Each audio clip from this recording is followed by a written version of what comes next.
नमस्कार, बहुत स्वागत दैनिक जागरण पर। मैं हूं आपके साथ पल्लवी सिंह। एक बार फिर से हम चर्चा करेंगे उन मुद्दों पर जो अंतर्राष्ट्रीय स्तर पर चर्चा के केंद्र में है। तो एक्सपर्ट एडवाइस के लिए मेरे साथ दैनिक जागरण के वरिष्ठ पत्रकार नीलू रंजन सर जुड़े हुए हैं। सर, आपका बहुत स्वागत दैनिक जागरण पर। तो आपको बता दें, ईरान के नए सुप्रीम लीडर मुस्तबा खामनेई को लेकर कई तरीके के दावे किए जा रहे हैं। सबसे हैरान करने वाला दावा यह है कि मुस्तबा खामनेई कोमा में है। जी हाँ, कोमा में है। उनका एक पैर भी कट गया है, ये भी दावा किया जा रहा है और उनकी हालत बेहद ही गंभीर है, संजीदा है। ये दावा ब्रिटिश अखबारों की तरफ से किया जा रहा है। द सन ने अपनी रिपोर्ट में दावा किया है। द सन की ये रिपोर्ट उस समय सामने आई जब कुछ घंटों पहले ही मुस्तबा खामनेई का पहला संदेश सामने आया, जिसमें उन्होंने कहा था कि खाड़ी देशों में हमले जारी रखे जाएंगे और हॉर्मुज स्ट्रेट की भी नाकेबंदी रहेगी। द सन ने यह रिपोर्ट अपने सूत्रों के हवाले से चलाई है। रिपोर्ट में यह दावा किया गया है कि मुस्तबा खामनेई की हालत बेहद ही खराब है और वो कोमा में हैं। वो अस्पताल में ईरान के स्वास्थ्य और शिक्षा मंत्री मोहम्मद रजा जफरगंदी की निगरानी में है। ईरान के टॉप सर्जन में से ये एक हैं। द सन ने अपनी रिपोर्ट में ये भी दावा किया है कि मुस्तबा खामनेई तेहरान की सीना यूनिवर्सिटी हॉस्पिटल में इंटेंसिव केयर में है। इस बिल्डिंग के एक हिस्से को भारी सिक्योरिटी के बीच सील कर दिया गया है। तो सर, आपसे समझना चाहेंगे कि जिस तरीके से डोनाल्ड ट्रंप ने अभी हाल ही में दावा किया है, ये बड़ी खबर सामने आई थी, डोनाल्ड ट्रंप ने यह दावा किया कि जल्द ही ईरान जो है वो सरेंडर करने वाला, और उन्होंने ये भी कहा कि कैसे सरेंडर नहीं करेगा, क्योंकि अब ईरान में कोई ऐसा नेता ही नहीं बचा है जो इसकी घोषणा करे कि हम सरेंडर करने वाला। और हालात भी वैसे ही देख रहे हैं सर, ईरान की हो चुकी है। कोई भी सुप्रीम लीडर बचा नहीं है। अभी मुस्तबा खामनेई जो अभी हाल में जो है सुप्रीम लीडर बने, तो उनके बारे में ये जानकारी सामने आ रही है कि वो कोमा में है। और अभी इससे पहले उनका जो पहला वीडियो था, जो पहली बात उन्होंने कही वो सामने, हालांकि उनका कोई वीडियो कोई ऑडियो कुछ भी सामने नहीं आया। सर, तो कैसे आप देखते हैं इसको?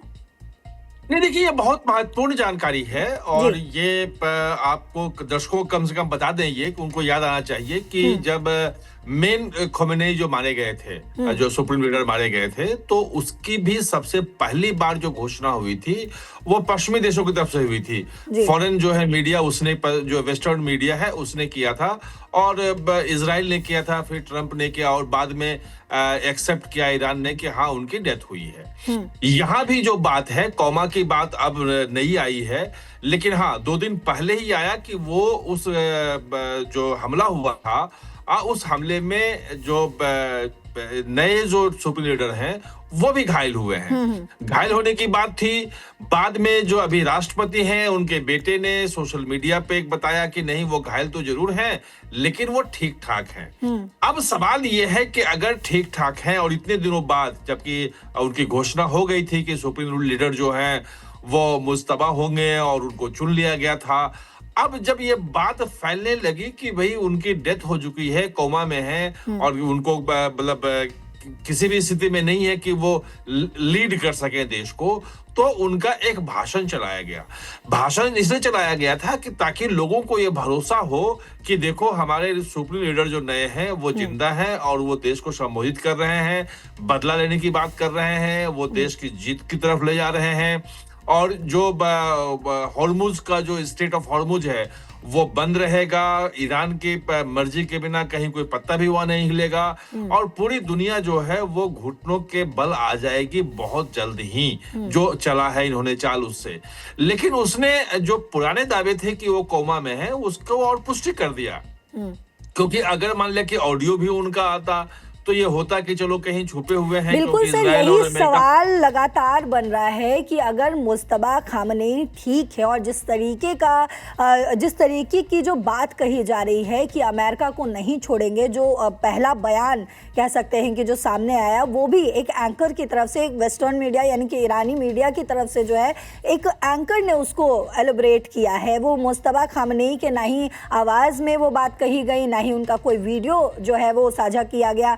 लेकिन ये भी लगातार दावा किया जा रहा है कि अमेरिका को हम नहीं छोड़ेंगे, हमारे देश में जितनी भी मौतें हुई हैं, जो भी हुआ है उसका बदला हम ज़रूर लेंगे। लेकिन ये जानकारी भी सामने आ रही है कि मुस्तफा खामेनेई जो है वो कोमा में है। तो क्या लग रहा है सर, क्या ये झूठा दावा पेश किया जा रहा है ईरान की तरफ से? कितनी सच्चाई है इसमें?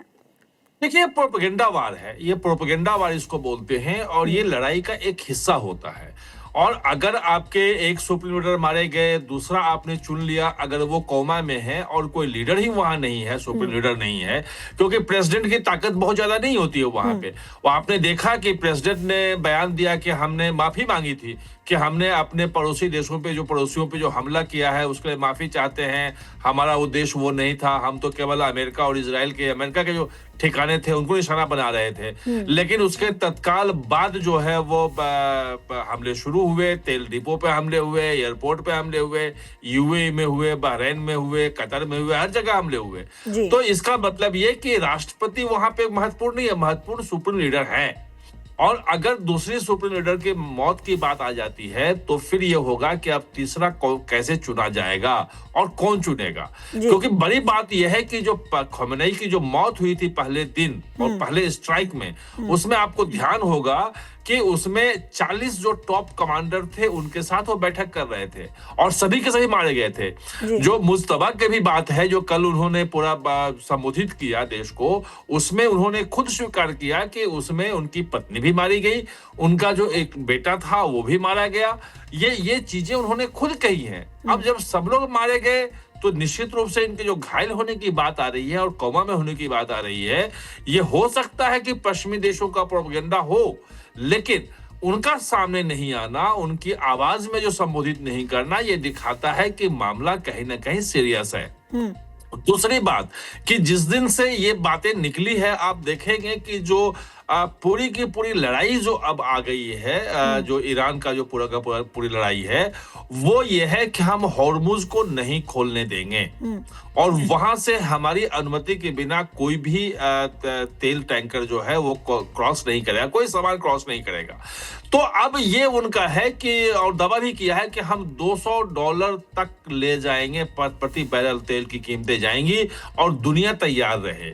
यानी कि एक से साथ एक चीज और बता दूं कि इसी में उन्होंने जो वाटर ड्रोन है उसका उन्होंने वीडियो जारी किया, कल ही जारी किया कि देखो हमारे पास वाटर ड्रोन है और होर्मुज में कहीं भी हम तबाही में आ सकते हैं, कोई सुरक्षित नहीं है। कोई अगर चाहते, जो अमेरिका ने कहा था कि हम जो है वो स्कॉट करेंगे जो जितने भी जहाज हैं, वाणिज्यिक जो जहाज हैं, कमर्शियल। और सर इतना ही नहीं, सिर्फ कोमा की बात नहीं, अगर हम द सन के जो सूत्रों के हवाले से जो जानकारी सामने है, वेस्टर्न मीडिया का जो एक खबर छापते हैं, उसमें यह भी दावा किया गया है कि उनका एक या शायद दोनों पैर जो है वो कट गया है, उनका लीवर या पेट भी जो है फट गया है और वो शायद कोमा में भी हैं। रिपोर्ट में यह भी दावा किया गया कि 2 दिन पहले वो ईरानी राष्ट्रपति मसूद पेजेश्कियन से भी जो है वो मुलाकात उन्होंने की। लेकिन इन सब का क्या मतलब बनता है सर, अगर वो कोमा में हैं और अगर उनकी हालत इतनी गंभीर है और एक तरफ से जो है ईरान से ये भी चेतावनी जारी की जा रही है, ये भी कहा जा रहा है कि हम अमेरिका से बदला लेंगे, तो ये सिर्फ एक प्रोपेगेंडा है या फिर मतलब किसके बातों में आपको ज़्यादा सच्चाई नज़र आ रही है? क्योंकि एक तरफ से डोनाल्ड ट्रंप ये दावा कर रहे हैं कि जो ईरान जो है अब वो सरेंडर करने के मोड पे आ चुका है, जल्द ही जो है वो युद्ध खत्म होने वाला है, तो वहीं ईरान की तरफ से ये दावा किया जा रहा है कि हम अमेरिका को नहीं छोड़ेंगे, हम जो है जितने भी मौतें हुई हैं उसका बदला लेंगे। किसकी बातों में आपको सच्चाई क्या लग रहा है, कौन सच बोल रहा है? देखिए, इस वक्त कहना मुश्किल है, लेकिन जो ईरान सबूत नहीं दे पा रहा है कि हमारे सुप्रीम लीडर जिंदा हैं, न उनकी आवाज सामने आ रही है, न उनका कोई विजुअल सामने आ रहा है। हाँ, ये एक जरूर ये दावे में जो राष्ट्रपति हैं उनके बेटे ने जो ट्वीट किया कि हाँ घायल हुए हैं, लेकिन अब वो सुरक्षित हैं, यानी कि घायल होने की पुष्टि जरूर कर दी है। लेकिन ये दावे की पुष्टि अगर नहीं कर पा रहे हैं या काट नहीं पा रहे हैं तो इसका मतलब यह है कि बहुत सीरियस मामला है। दूसरी बात कि ईरान में एक चीज और समझनी पड़ेगी आपको कि ईरान में जितने भी मिसाइल्स और ड्रोन के हमले हो रहे हैं वो ईरानियन जो रिवोल्यूशनरी गार्ड कॉर्प्स जो है वो उसके अंडर में ये सारा का प्रोग्राम आता है और वो सीधे जो है सुप्रीम लीडर खोमेनी को रिपोर्ट करता है, वो नीचे नहीं करता है, वो प्रेसिडेंट को नहीं करता है। और अभी जितने हमले हो रहे हैं वो वहीं से हो रहे हैं। ये जो चीजें दिखा रही है वो ये दिखा रही है कि जो ईरानियन रेवोल्यूशनरी गार्ड्स जो हैं वो कहीं ना कहीं से अब डिस्परेट में हमले कर रहे हैं। दो दिन के हमले अगर आप देखेंगे तो बहुत डिस्परेट में। जी बिल्कुल सर, एक बहुत ही अहम सवाल आपसे समझना चाहूंगी जो लगातार हमारे व्यूअर्स भी जानना चाहते हैं, वो भी बार बार जो है इन सवालों पे बार बार कमेंट्स करते हैं सर, कि 3 सुप्रीम लीडर्स जो है एक के बारे में ये जानकारी सामने आ रही है कि कोमा में है, बुरी तरीके से घायल। इससे पहले हमने देखा कि 2 सुप्रीम लीडर को जो है इस युद्ध में मारे जा चुके हैं। क्या लगता है अब ईरान को कौन संभालेगा, या फिर आप सच में ईरान जो है वो सरेंडर कर देगा और जिस वजह से ये जंग हो रही थी उसी बात पे सरेंडर कर देगा ईरान? देखिए, सरेंडर करने की बात अभी आसानी से नहीं कही जा सकती है, क्योंकि बूट ऑन ग्राउंड यानी कि सेना उतारने की बात नहीं हो रही है। अभी तक उससे दूरी की बात है। अब स्ट्रेटजी क्या होगी? अच्छा, वहां कोई बहुत ज्यादा मुश्किल भी नहीं, क्योंकि अगर सेना नहीं जा रही है तो जहां जहां वो हैं उनके जो अड्डे हैं या मिसाइल्स बनाने की फैक्ट्रियां हैं, लॉन्चर्स हैं, जो ड्रोन्स के लॉन्चर्स हैं, वो तो नष्ट कर रहे हैं। वो सरेंडर करने के लिए कोई फैसला कैसे करेगा, क्या करेगा, ये कहना मुश्किल है अभी इस पे नहीं। हाँ, एक नई बात आ रही है कि अगर आप स्ट्रेट ऑफ हॉर्मुज को आप देखोगे थोड़ा सा करीब से, तो वहां पे लगभग 17-18 वर्ग किलोमीटर का एक आइलैंड है, और वो आइलैंड जो है वो स्ट्रेटेजिकली बहुत ही महत्वपूर्ण है। अभी जो बूट ऑफ ग्राउंड की बात हो रही थी और पूरी दुनिया में आपने भी बहस की होगी, सब कर रहे थे कि अमेरिका अगर उतारेगा वहां तो फंस जाएगा, तो पूरे ईरान में उतारने की बात नहीं हो रही है। दरअसल 70-80% जो एक्सपोर्ट करता है, जो ऑयल फैसिलिटीज सब जो एक्सपोर्ट की है, वो उसी आइलैंड पे है जो समुद्र के बीच में है, स्टेट ऑफ हॉर्मुज में है, इराक का सटा हुआ है। तो ये एक बात चर्चा जो आ रही है पेंटागन से, यूएस से, इजराइल से, एक स्ट्रेटजी बन रही है जो बात सामने आई है कि उस पे अगर कब्जा कर लिया गया तो आर्थिक रूप जो बिल्कुल तबाह हो जाएगा। ईरान सारी फैसिलिटी वही है, जो भी वो चाहे चीन को भेज रहा हो या किसी दूसरे देश को जो तेल बेच रहा हो, वो सारी चीजें उसकी बंद हो जाएगी और ईरान के बहुत करीब, मतलब स्टेट ऑफ हॉर्मुज जो है, जो इलाका है, वो वहां से उस पूरे इलाके पे निगरानी रखी जा सकेगी। ये बात आ रही है। साथ ही सर, अगर इस बात को जी आज अमेरिका ने ये घोषणा किया, अभी थोड़ी देर पहले कहा है कि आज जो है वो ईरान पे ज्यादा भारी पड़ेगा क्योंकि हम बहुत ज्यादा हमले करेंगे। दूसरी बात कि आज जो है वो इजरायली डिफेंस फोर्सेस ने जो बयान जारी किया है कि हमले का, तो आप देखें कि 5-6 जो उसके बड़े शहर हैं, उसमें तेहरान भी शामिल है, वो हर जगह हमले की बात आ रही है। और उन्होंने कहा है कि वो सिर्फ मिसाइल्स और ड्रोन के जो लॉन्चर्स और जो बनाने की फैक्ट्रियां हैं, सिर्फ वहां नहीं कर रहे हैं, जो इन शहरों को में जो लॉ एंड ऑर्डर में देखने वाली जो पुलिस है, उसके हेडक्वार्टर में भी कर रहे हैं। उसका मतलब कि पूरा वहां लॉ एंड ऑर्डर का, सिर्फ सेना पे नहीं, लॉ एंड ऑर्डर की स्थिति खराब हो जाए और जनता वहां सड़कों पे निकले, इसकी व्यवस्था भी कर रहे हैं। आज मुझे लगता है कि अब ये फाइनल फेज में है। ट्रंप जैसा कह रहे हैं कि अब वो सरेंडर कभी भी कर सकता है, कोई नेता नहीं है। ये अभी कुछ भी कहना मुश्किल है। और सर, इस बात पे इसलिए भी लोग बार बार इसलिए सवाल कर रहे हैं क्योंकि 8 मार्च को ईरान का नया सुप्रीम लीडर जो है वो चुना गया, खामनेई के लगभग मौत के 1 सप्ताह बाद जो है। और ईरानी मीडिया ने ये भी दावा किया था कि वो लोगों के बीच आएंगे, संबोधित करेंगे, लेकिन ऐसा कुछ भी नहीं हुआ। और जब पहला ये बयान सामने आया तो वो उसमें भी ना उनकी आवाज़, ना ही वो खुद सामने आए, ना कोई वीडियो सामने आया। तो इस बात को लेकर भी, और जिस तरीके से आपने भी बताया कि जो ट्वीट किया गया है राष्ट्रपति के बेटे की तरफ से, तो वो भी कहीं ना कहीं एक प्रूफ देता है कि खामनेई जो है, अभी जो सुप्रीम लीडर बने हैं मुस्तफा खामनेई, वो घायल हैं या फिर कोमा में हैं या फिर और भी स्थिति गंभीर है। ये भी लगातार जो है वो सवाल बना हुआ है। इसमें कई चीजें हैं, अभी कई सवाल हैं कि जब पहली बार जब मीटिंग हुई थी, जो 88 उनके जो जो रिप्रेजेंटेटिव थे और हुए कि उन्होंने चुन लिया है, तो पहले खबर ईरान से ही आई कि वो अपने सुप्रीम लीडर का नाम नहीं बताएंगे। इसलिए नहीं बताएंगे क्योंकि अगर उनको बता दिया नाम तो इजराइल फिर उनको निशाना बना देगा, उनको मार देगा। लेकिन उसके बाद ईरान ने ही उनका नाम घोषित कर दिया कि ये अब हमारे सुप्रीम लीडर होंगे, और उनके तमाम फोटो और वो रैली देखा आपने किस ढंग से पूरी दुनिया में, मतलब ईरान में बंटा गया। डोनाल्ड ट्रंप ने भी तो अपने भाषण में सीधा कहा था ना कि अगर हमारी सहमति के बिना अगर ईरान जो है वो आगे बढ़ता है या वहाँ का सुप्रीम लीडर चुना जाता है, क्योंकि वो मुस्तफा खामनेई के नाम पे सहमत नहीं थे डोनाल्ड ट्रंप, और अगर उन्होंने ये भी कहा था कि अगर हमारे टर्म्स पर ईरान जो है वो मानता है, हमारे टर्म्स पर वो चीज़ों को एक्सेप्ट कर लेता है, टेबल पर आ जाता है, तो ये युद्ध जो है वो रुक जाएगा, और साथ ही वहाँ का जो सुप्रीम लीडर चुना जाएगा उसमें हमारी सहमति होनी चाहिए। तो ये भी कहीं ना कहीं जो है एक कह सकते हैं कि वजह हो सकती है कि डोनाल्ड ट्रंप को मुस्तफा खामनेई पसंद ही नहीं थे शुरुआत से ही। नहीं, वो एक चीज है, वो तो ट्रंप का बयान है, ट्रंप आप बयान देते रहते हैं। लेकिन मैं ईरान के अंदर की बात बोल रहा हूँ कि पहले कहा गया कि हम नाम नहीं बताएंगे, फिर नाम बताया गया, उनको नए सुप्रीम लीडर के रूप में पूरे ईरान में प्रसारित किया गया, उनके फोटो जो हैं वो हर जगह लगाए गए, और ये नहीं बताया गया कि उनकी स्थिति क्या है। लेकिन अब 3-4 दिन में ही जैसे ही ये बात आई कि अरे वो भी तो घायल हैं, तब उन्होंने एक्सेप्ट किया कि नहीं, घायल तो हैं लेकिन सुरक्षित हैं। अब आ रही है कोमा में है, वो बोल भी नहीं सकते, तो उनका भाषण चलाया गया लेकिन उनकी आवाज नहीं है, उनका जो है वो पिक्चर नहीं है, वो बोलते हुए नहीं है।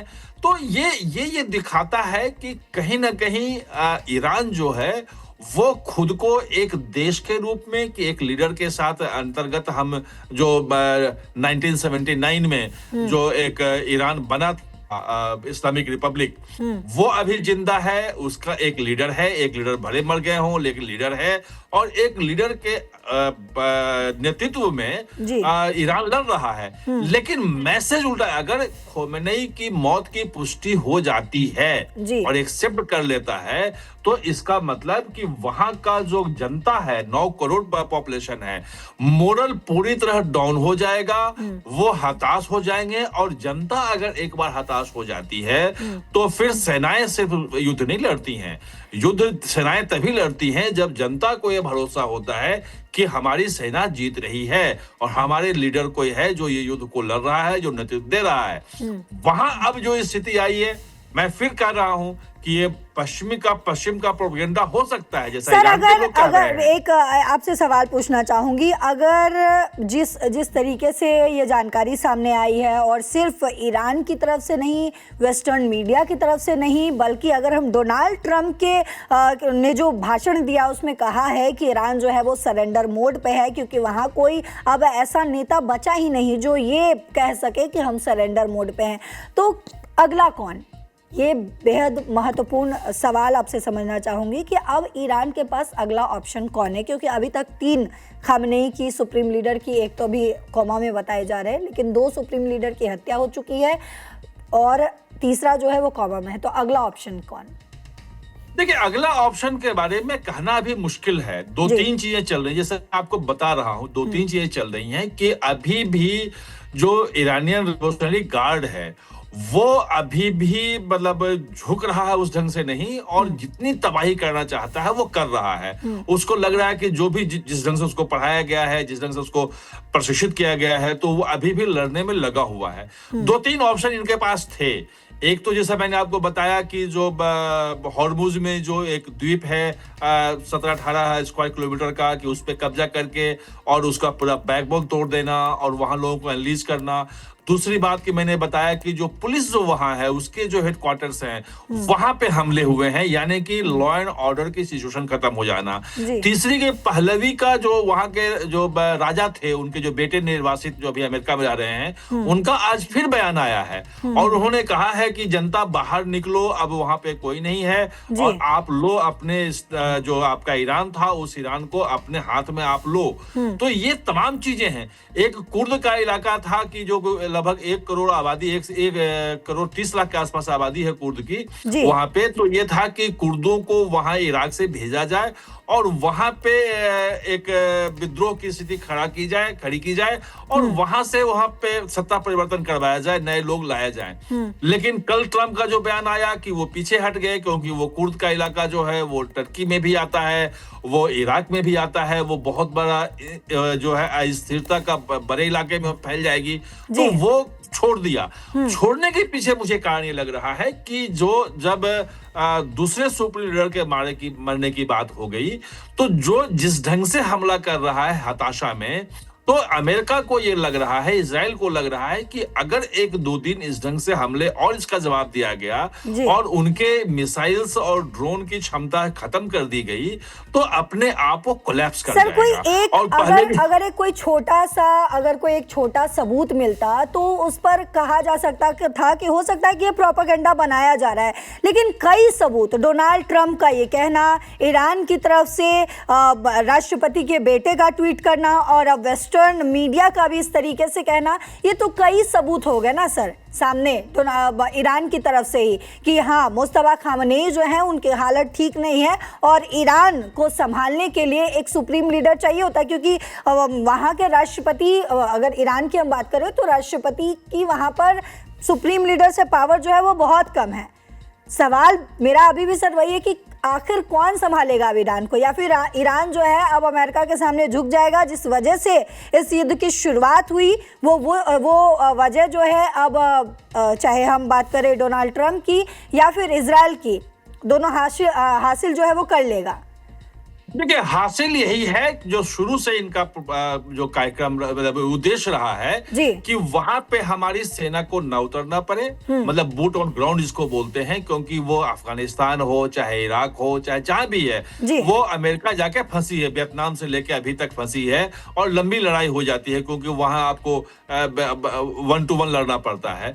तो ये इनकी कोशिश ये थी कि अराजकता की स्थिति हो और वहां जनता खुद संभाले, और इसीलिए वो उम्मीद वहां की जा रही है कि अभी 2 महीने पहले दिसंबर और जनवरी में आपने देखा कि इतना बड़ा आंदोलन हुआ, हिंसक आंदोलन हुआ, और जो रिजीम है, जो सत्ता है, जो खोमेनी की सत्ता है, सरकार है, उसके खिलाफ आंदोलन था। लोग सड़कों पे थे और वहां हजारों लोगों को मारा गया, वो कुचल दिया गया था। यानी कि और ये कोई पहला नहीं था सरकार के खिलाफ, हमेशा महिलाओं के बुर्के को लेकर हो, कभी स्टूडेंट लगातार अलग अलग क्षेत्रों में हमने देखा है कि जब मुस्तफा खामनेई से पहले जितने भी सुप्रीम लीडर की हत्या हुई है, या फिर सबसे पहले अली खामनेई की मौत के बाद हमने हालांकि भारत में देखा कि जो शिया मुसलमान है वो उनको बहुत दुख हुआ, और वो जो है भारत के भी कई क्षेत्र में जो है दुख मनाते हुए हमें दिखे। लेकिन अगर बात करें ईरान की, तो ईरान में कई ऐसे लोग हैं या कई ऐसे जो है वो अपने इमोशंस को दिखाते हुए लगातार सोशल मीडिया पर भी हमने देखा। सर, अगर स्ट्रेट ऑफ हॉर्मूज की बात करें, जिसको लेकर अभी मुस्तफा खामनेई का जो पहला बयान जो मीडिया में सामने आया, कल ही हमने सुना, उसमें ये भी एक बहुत अहम बयान था। अमेरिका के अलावा अमेरिका को लेकर तो चेतावनी दी ही कि अमेरिका को ये भरना पड़ेगा, हम छोड़ेंगे नहीं, हमारे देश में जितनी भी मौतें हुई है उसका बदला हम ज़रूर लेंगे। लेकिन एक अहम सवाल स्ट्रेट ऑफ हॉर्मूज को लेकर, क्योंकि स्ट्रेट ऑफ हॉर्मूज सर वो गलियारा है, वो रास्ता है जो पूरे जियोपॉलिटिक्स को जोड़े हुए है, चाहे वो भारत को ले ले, चीन को ले ले, रशिया को ले ले। भारत में भी जो उथल पुथल अभी मची है, वो कहीं ना कहीं स्ट्रेट ऑफ हॉर्मूज से जो जितने भी शिप्स हमारे देश के अंदर आते हैं वो वहाँ पे फंस रहे हैं। हालांकि भारत से तो बात हुई है, जयशंकर से बात हुई है, भारत और ईरान के बीच जो समझौता हुआ है इस वजह से भी वो एक शिप आया है। लेकिन समझना ये चाहूँगी कि जिस बात को लेकर जो दावा किया गया ईरान की तरफ से, मुस्तफा खामनेई की तरफ से, कि उसको बंद रखा जाएगा, क्या लगता है मुस्तफा खामनेई के कोमा में चले जाने से अब स्ट्रेट ऑफ हॉर्मूज जो है वो जिस तरीके से आवाजाही वहाँ से हो रहा था वो अब नॉर्मल हो जाएगा? क्या अब देश भर में जिस चीज़ को लेकर टेंशन बनी हुई थी, जियोपॉलिटिकल लेवल पे जो टेंशन बनी हुई थी स्ट्रेट ऑफ हॉर्मूज को लेकर, क्या वो अब शांत हो जाएगा? नहीं, बहुत मुश्किल होगा। देखिए, उसमें अभी आप नहीं कह सकते जब तक ईरान हार नहीं मानेगा, जब तक ईरान में सत्ता परिवर्तन नहीं होगा या उसके जितने भी ड्रोन्स मिसाइल्स खत्म नहीं होंगे, और अब तो वाटर ड्रोन की बात आ रही है, वो जब उसकी क्षमता खत्म नहीं होगी तब तक आप नहीं कह सकते हैं। दरअसल होता क्या है कि युद्ध में कॉस्ट ऑफ वार होता है, कि युद्ध के लिए कोई देश कितनी कीमत चुकाता है। और अगर कोई देश हारता है, सरेंडर करता है, तो उसको लगता है कि हम बहुत बड़ी कीमत चुकाई। जैसे जापान जी। पे अगर परमाणु बम गिर गया तो लगा कि जापान अब जब खत्म हो जाएगा, कोई जनता ही नहीं बचेगी, कॉस्ट जो है वो लड़ाई का बहुत ज्यादा हो गया, तो जापान ने सरेंडर कर दिया कि भाई हम सरेंडर करते हैं।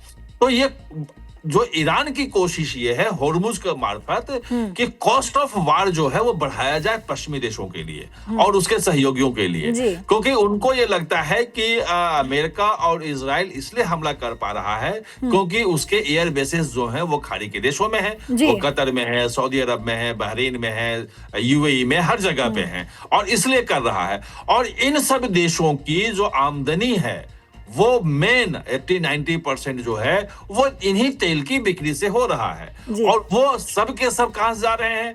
हॉर्मुज से होकर जा रहे हैं।